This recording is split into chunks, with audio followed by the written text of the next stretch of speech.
There's a moment in every great story where the hero wants to walk away. For Moses, it didn't come in the beginning. When God first called him from the burning bush. It didn't even come during the plagues.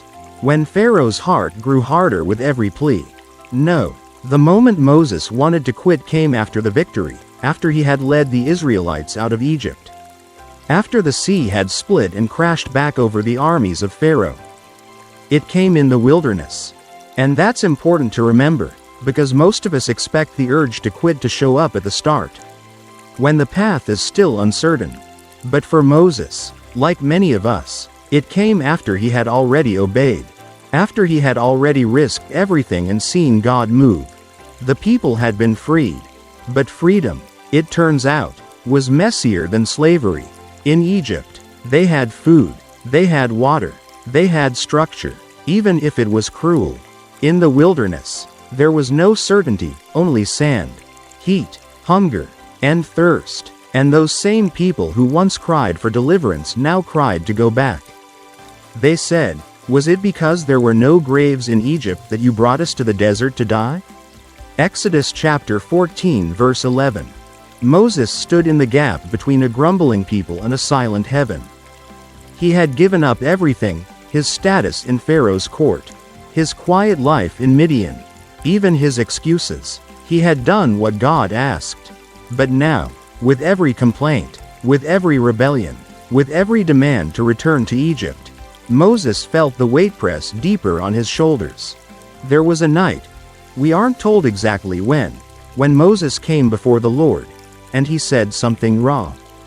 Something real. "Why have you brought this trouble on your servant? What have I done to displease you that you put the burden of all these people on me? Did I conceive them? Did I give them birth? I cannot carry all these people by myself. The burden is too heavy for me. If this is how you are going to treat me, please go ahead and kill me, if I have found favor in your eyes, and do not let me face my own ruin." Numbers chapter 11 verses 11 to 15. Can you hear the exhaustion in his voice? This wasn't just frustration. This was despair. This was a leader breaking under the weight of a calling he didn't choose. Moses, the man who stood up to Pharaoh, the man who held a staff and split the sea, was ready to walk away. And yet, God didn't rebuke him. God didn't say, "How dare you doubt me?" He didn't shame Moses for collapsing under pressure. Instead, he answered with help. He told Moses to gather 70 elders, men of wisdom and trust, and he said he would put some of the spirit that was on Moses onto them. God saw the burden and said, "You don't have to carry this alone."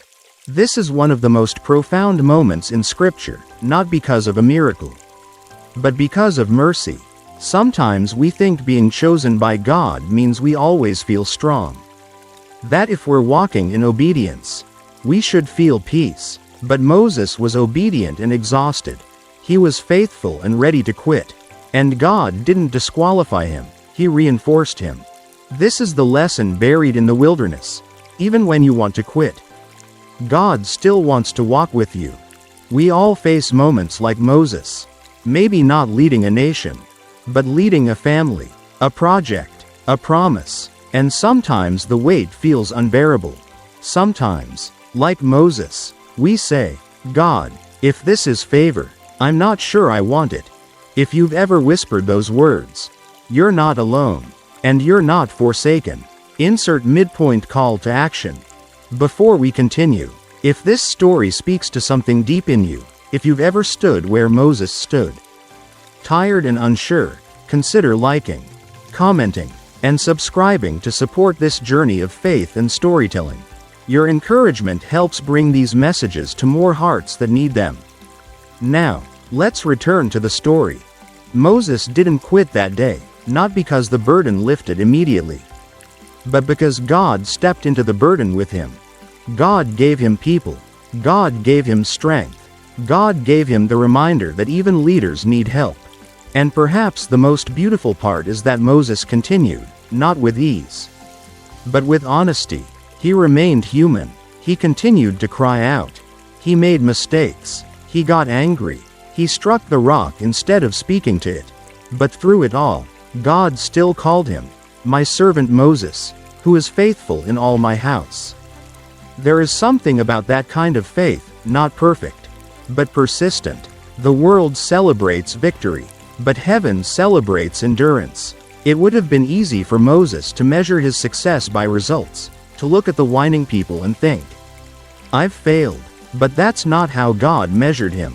God didn't define Moses by how often the people obeyed. He defined him by how often Moses returned to him. That's the quiet truth behind leadership in the kingdom of God. It's not about never being weary. It's about where you go when you are. Time and time again, Moses went back to the tent of meeting, back to the cloud, back to the presence, even when he was frustrated, even when he was confused, even when he didn't understand what God was doing or why the people were so hard-hearted. When the Israelites made the golden calf, after all the miracles, all the deliverance, all the mercy, Moses could have walked away. He could have thrown the tablets on the ground and said, "That's it, I'm done." And in a way, he did throw them, in righteous anger. But then he went back up the mountain. He interceded, he pleaded, he said, "But now, please forgive their sin, but if not, then blot me out of the book you have written." Exodus chapter 32 verse 32. Moses offered to lay down his life for the very people who betrayed God. That doesn't come from a place of spiritual pride. That comes from deep, holy love, a love that sees failure and doesn't run, a love that feels the weight and stays anyway, a love that mirrors God's own. There's a strange kind of intimacy that only comes through weariness. When you have nothing left, and you still return, when your strength runs out, and your spirit groans, and you choose to show up anyway, not for applause, not for recognition, but because you know who called you. God met Moses in that weariness. Again and again, in clouds, in fire, in stillness, on mountaintops and in tents. And later, long after Moses was gone, long after the wilderness journey had ended, there was another mountain. It was called the Mount of Transfiguration. And on it stood Jesus, shining in glory. But he wasn't alone. Moses stood beside him. The same Moses who once cried, "If this is favor, then kill me now." The same Moses who doubted himself at the bush. The same Moses who begged for help in the wilderness. That Moses stood in glory beside the Son of God. And that moment matters more than we know. Because it shows us something sacred. God doesn't forget the ones who were faithful in the dry places. He doesn't forget the ones who stayed when it hurt, who led when it was lonely, who obeyed when it didn't make sense. Moses may have died on a mountain outside the promised land, but his story didn't end there. God brought him to another mountain, a mountain of glory, a mountain of transfiguration, and there, beside Christ, he stood in radiant light. Friend, if you've ever wanted to quit, you're in holy company. If you've ever felt like the burden is too much, if you've ever cried, "God, I can't carry this anymore," you're not less spiritual. You're not weak. You're not a failure. You're human. And God meets humans in the desert. Not to shame them, not to lecture them, but to share the weight. So don't be afraid to tell him how you really feel. Don't be afraid to say, "God, I want to quit," because sometimes, it's that honesty that opens the door to deeper help. Sometimes, God doesn't remove the calling, he just sends 70 others to stand beside you. Or maybe just one friend, one prayer, one whisper of peace. Sometimes, the miracle isn't that the Red Sea parts again. It's that you find the strength to keep walking on dry ground. Not because you feel strong, but because you're not alone. Moses didn't quit, and neither will you. Not because of your power, but because of his presence. That's the promise. That's the hope. There is something sacred about carrying on even when you don't feel like it. Moses didn't lead because he was constantly inspired. He led because he was committed. And that's a distinction our modern world often forgets. We chase passion. We wait for motivation. But the path of faith is walked not by feelings, but by faithfulness. When God first called Moses, he didn't promise ease. He didn't promise applause. He promised presence. I will be with you, God said at the bush, before Moses ever took a step back to Egypt. And that promise remained through every storm. When the people turned on Moses, God was there. When the manna fell, when the quail came, when the water gushed from a rock, God was there. But also, when Moses wept, when he sat in silence, overwhelmed, when he begged to be released from the burden, still, God was there. Maybe that's what made Moses so unique. Not that he was the most skilled or the most confident, he wasn't. But he kept returning, kept listening, kept showing up to the tent of meeting. Not because it was easy, but because it was sacred. And God met him there, face to face, as a man speaks with his friend. That friendship didn't make Moses immune to pain. In fact, it made him more sensitive to it. The closer you walk with God, the more your heart aches for the things that break his. And the more responsibility you carry, the more temptation there is to lay it down. But Moses didn't let exhaustion drive him away. He let it drive him deeper. He poured it out at the feet of the one who could bear it. And that's the secret. When you want to quit, pour. Don't pretend you're fine. Don't put on a mask of strength. Don't numb it. Don't hide it. Don't carry it alone. Come to the mountain. Come to the tent. Come to the secret place. Say what Moses said, "This burden is too heavy for me." And wait. Wait for the voice that doesn't condemn. Wait for the help you didn't know was coming. Wait for the Spirit to breathe again. Because you are not the first to feel overwhelmed. You are not the first to want to give up. And you are not alone. God doesn't just call the willing. He strengthens the weary. He walks with the burdened. He speaks to the broken. And he never forgets the ones who stayed when it would have been easier to leave. Moses reminds us that calling isn't a straight line. It's a journey through doubt, complaint, joy, disappointment, and presence. And even when the road ends before the destination, even if you don't see the promised land in your lifetime, the journey is not wasted. Because God walks every step with you. And in the end, that's what matters most. Not the applause of men. Not the perfection of your record. But the nearness of your God. Years later, the wilderness stories of Moses would be told not as tales of failure, but as testimonies of faith. Not because everything went perfectly, but because he kept going. Because he trusted when he couldn't see. Because he believed when belief hurt. And because God saw every tear, every plea. Every night Moses lay awake wondering if he was enough, and said, "You are mine." The legacy of Moses was never about flawless leadership. It was about faithful surrender. It's what made him a type of Christ, not because he was divine, but because he was willing to intercede, to love the unlovable, to lead the unleadable, to walk the unwinnable road. And just like Christ, Moses suffered for people who didn't always understand or appreciate him. Just like Christ, Moses went up a mountain to intercede.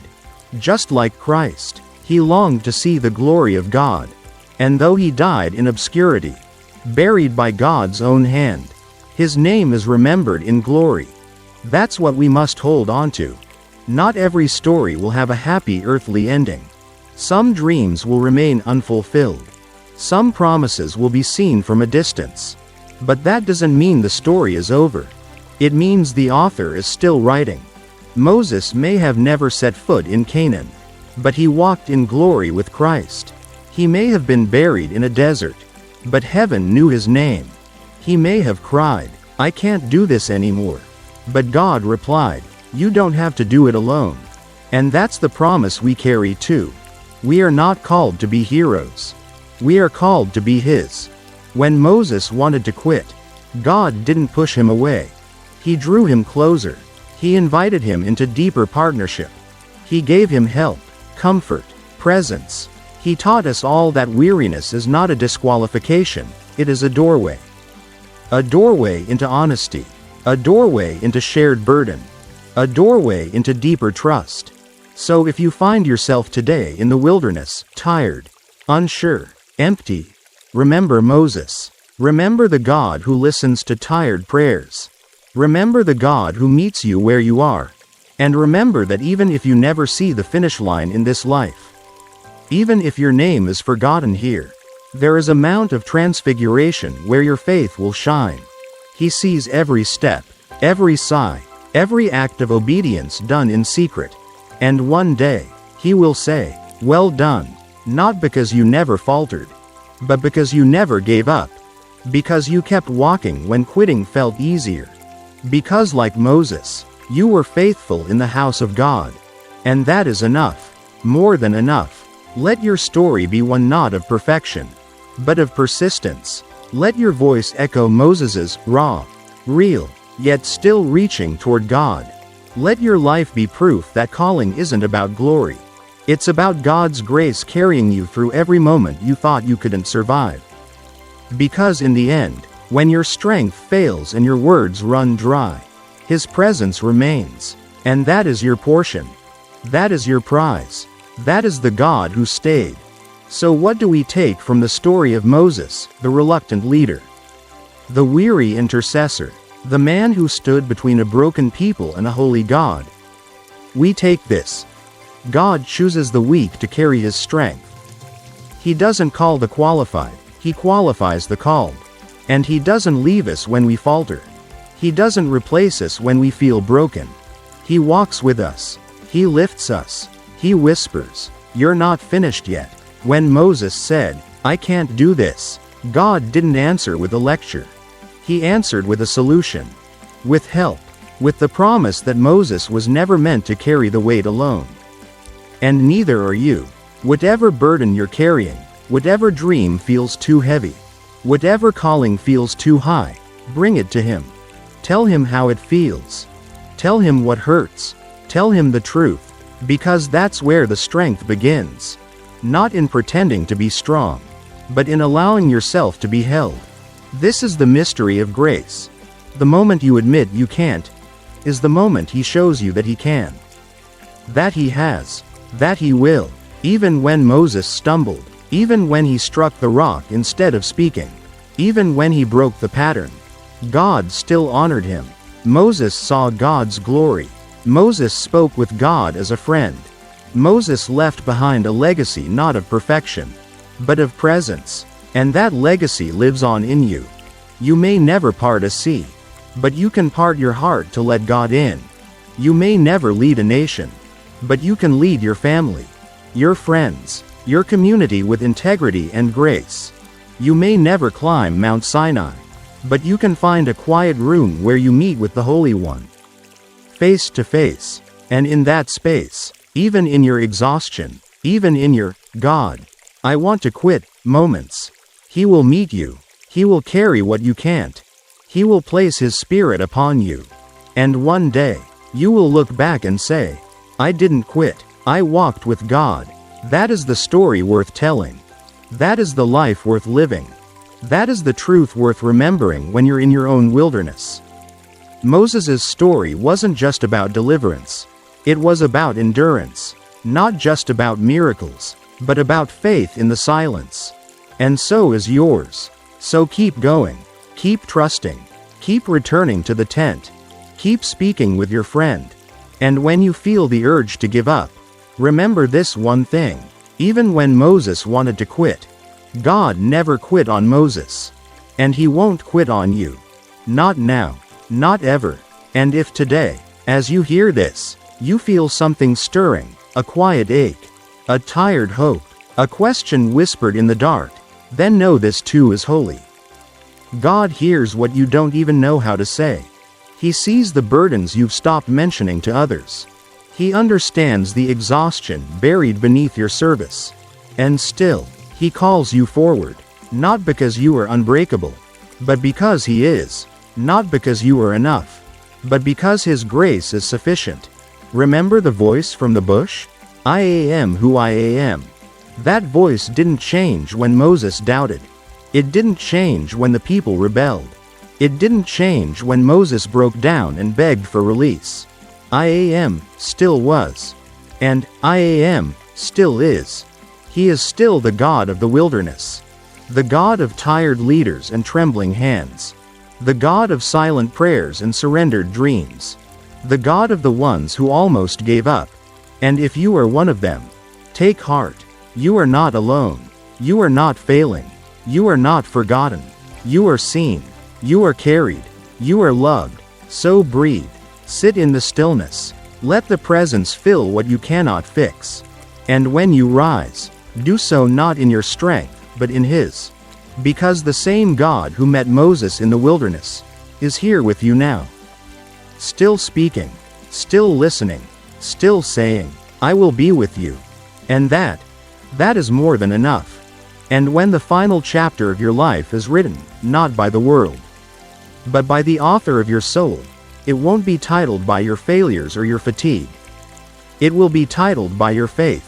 It will say, here was one who walked with God. Not perfectly, but persistently, not without doubt, but with devotion.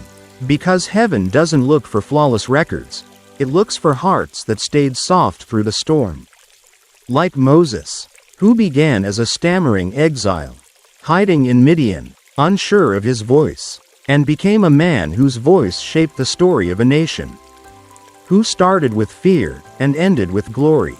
So wherever you are now, in your calling, your confusion, your desire to lay it all down, remember that your story is not over. There's still more desert to walk, more prayers to pray, more moments of sacred encounter waiting in the shadows, and more mountains ahead. You may not feel ready. You may feel finished, but God is not done. And what He began, He will carry through, even when you want to quit. Especially then. Because that's when grace steps in and says, let me carry you. So rest if you must. But don't quit. Cry if you need to. But don't stop listening for His voice. Lean into the silence. Wait by the tent. Lift your eyes to the hills. And know that the God of Moses is still the God of you. Steady, faithful, present, always. This is not the end. Even in the quiet, even in the wilderness, even in the trembling moments where everything in you wants to surrender, there is still a voice calling you forward. It may not roar, it may not shake the mountains, but it will speak in a whisper, like the one Elijah heard. And it will say, I am with you. That was enough for Moses. And it will be enough for you too. So lift your head, weary one, not because the road is easy, but because you are not walking it alone. The same God who split seas, who spoke through fire, who walked with Moses in the wilderness, walks with you now. And when your steps falter, His arms remain. When your faith flickers, His covenant holds. This is your story too. A story not of the strong, but of the surrendered, not of perfect strength, but of relentless presence. And now, it continues, step by step, grace by grace, until one day, like Moses, you stand in the light of the one who carried you all the way home.